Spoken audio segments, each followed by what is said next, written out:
یہ فرماتے ہیں کہ اولیاء اللہ اپنی مرضی سے ہی دنیا سے جاتے ہیں۔ اگر وہ اللہ کا ولی ہے تو اس کی قبر جنت کا باغ، یہ اگلا جہان شروع ہو گیا، یہ برزخ کے معاملات شروع ہو گئے۔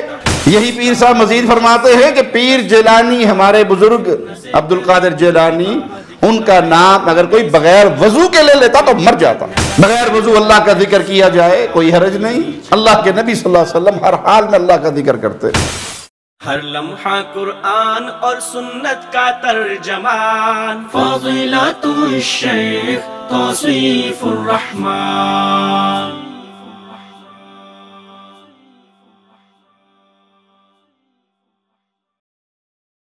السلام علیکم ورحمۃ اللہ وبرکاتہ۔ ان الحمد للہ نحمده ونستعینه ونستغفره ونعوذ باللہ من شرور انفسنا ومن سیئات اعمالنا من يهده الله فلا مضل له ومن يضلل فلا هادي له اشهد ان لا اله الا الله وحده لا شريك له واشهد ان محمدا عبده ورسوله اما بعد۔ یہ دنیا ایک کھلی ہوئی کتاب ہے، جو حق کو پانا چاہے اور حق کی تلاش کے لیے محنت کرے وہ ضرور حق کو پا لے گا، اور جو تعصب کی اندھی اینک اپنے آنکھوں پہ لگا لے اور جو شخص حق کو نہ پانا چاہے بلکہ تعصب اسے اندھا کر دے، اولیاء کی محبت کی چادر اپنی آنکھوں پہ چڑھا کر غلب کرتا ہوا ان کی پوجا کرنا شروع کر دے، تو پھر اس کا حال وہی ہوتا ہے جو آج اکثر قبر پرستوں کا حال ہے۔ یہ پیر صاحب ہیں ایک، یہ فرماتے ہیں کہ اولیاء اللہ اپنی مرضی سے ہی دنیا سے جاتے ہیں اور وہ مر کر فنا نہیں ہوتے۔ آئیے ان کی گفتگو ان کی زبان سے ہی سنتے ہیں۔ آئیے آپ کو یہ بتاؤں کہ اولیاء اللہ اپنی مرضی سے ہی دنیا سے جاتے ہیں اور وہ صرف کائنات بدلتے ہیں، مر کر فنا نہیں ہو جاتے۔ اِنَّا لِلَّهِ وَإِنَّا إِلَيْهِ رَاجِعُونَ۔ آپ نے پیر صاحب کی پوری گفتگو سن لی، مولوی صاحب کی، کس طرح اپنے بزرگوں کو، اپنے اولیاء کو، اپنے بنائے ہوئے تراشے ہوئے گھڑے ہوئے بزرگوں کو کس مقام پر بٹھا رہے ہیں۔ آئیے اس کی ان باتوں کو کلام الہی پر پیش کرتے ہیں۔ قرآن حکیم جو راہ نجات ہے وہ ہمیں کیا درس دیتا ہے، اور یہ گمراہ کرنے والے مولوی عوام کو کس طرف لے کر جا رہے ہیں۔ سورۃ المنافقون آیت نمبر 11، مالک فرماتا ہے وَلَن يُؤَخِّرَ اللَّهُ نَفْسًا إِذَا جَاءَ أَجَلُهَا، جب بھی کسی کا وقت مقررہ آ جائے تو پھر اللہ اسے ہرگز مہلت نہیں دیتا۔ یہاں تو کہانی گھڑ دی مولوی صاحب نے کہ پیر صاحب اٹھ کے بیٹھ گئے اس بڑھیا کے کہنے پر کہ اچھا ٹھیک ہے نہیں مرتا، جب تو کہے گی تب مر جاؤں گا۔ وہ مر بھی گیا، زندہ بھی ہو گیا، اور مالک فرماتا ہے وَلَن يُؤَخِّرَ اللَّهُ نَفْسًا إِذَا جَاءَ أَجَلُهَا، جب گھڑی آ جاتی ہے موت کی، جب وقت مقرر آ جاتا ہے پھر اسے مہلت نہیں ملتی۔ انہوں نے لوگوں کو بزرگوں کے نام پر بزرگوں کا پجاری بنایا ہوا ہے، تقدس کی چادر میں چند نام چھپائے ہوئے ہیں جو نام ان کے اپنے تراشے ہوئے ہیں۔ یہ جس کو چاہے غوث اعظم کہہ لے، سب سے بڑا مددگار بنا دے، سب سے بڑا مددگار اللہ ہے۔ دنیا کے اسباب کے تحت اللہ نے لوگوں کو اختیارات دیے ہوئے ہیں، مر گیا تو وہ اسباب بھی ختم ہو گئے، اور آپ اس کو وہ مقام دیں، آپ اس کو اس مقام پہ فائز کریں کہ جی اولیاء تو اپنی مرضی سے دنیا سے جاتے ہیں۔ بھائی آپ دنیا سے جانے کی بات کرتے ہو، کسی کو تو یہ بھی نہیں پتا ہوتا کہ اس نے مرنا کہاں پر ہے۔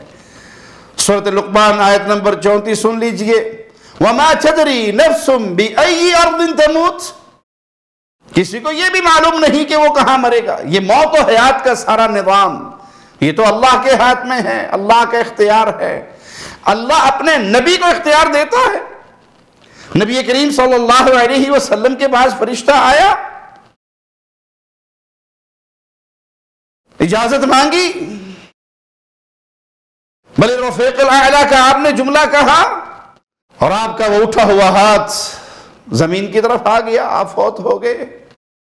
لیکن تم جس کو چاہو یہ مقام دے دو کہ وہ اپنی مرضی سے جاتے ہیں، انہیں کوئی ٹوک دے تو وہ مرا ہوا اٹھ کے بیٹھ جاتا ہے اور چرپائی سے نیچے اتر آتا ہے۔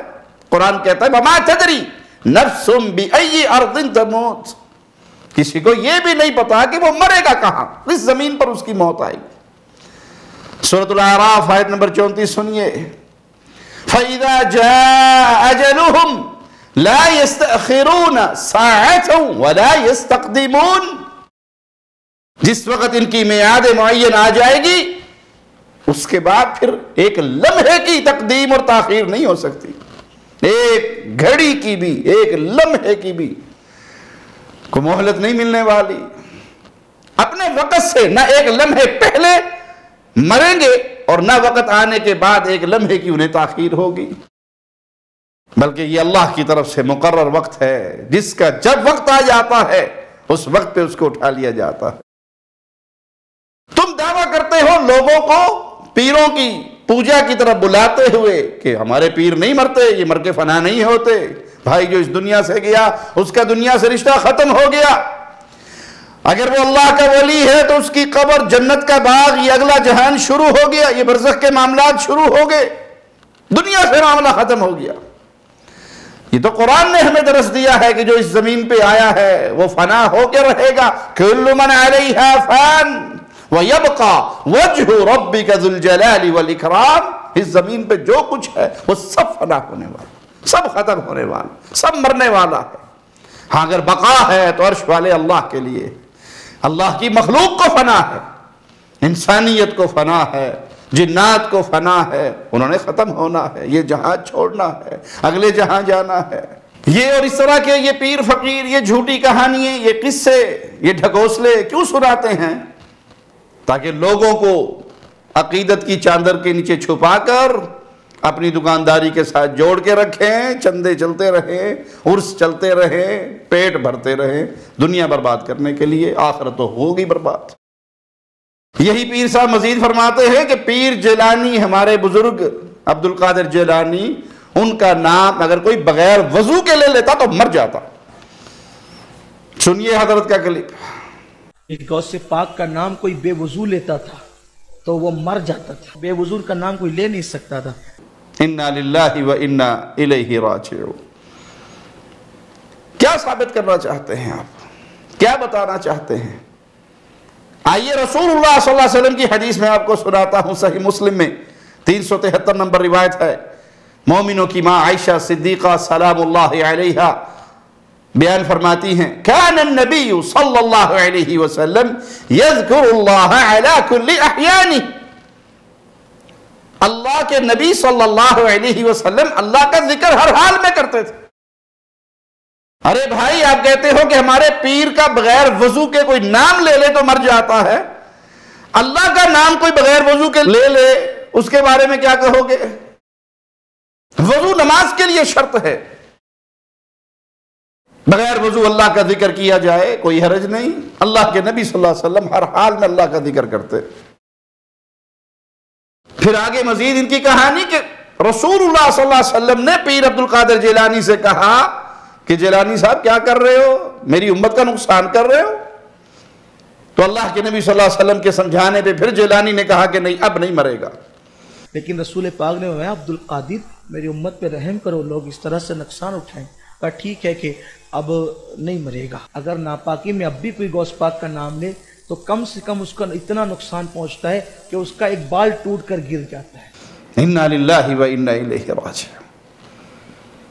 اچھا یہ پیر جیلانی کی رسول اللہ صلی اللہ علیہ وسلم سے ملاقات کہاں ہوئی؟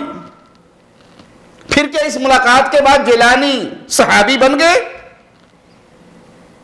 صحابہ کی لسٹ میں ان کا نام شامل ہو گیا؟ باقی رہی ملاقات وہ تمہارے گھر کی کہانیاں،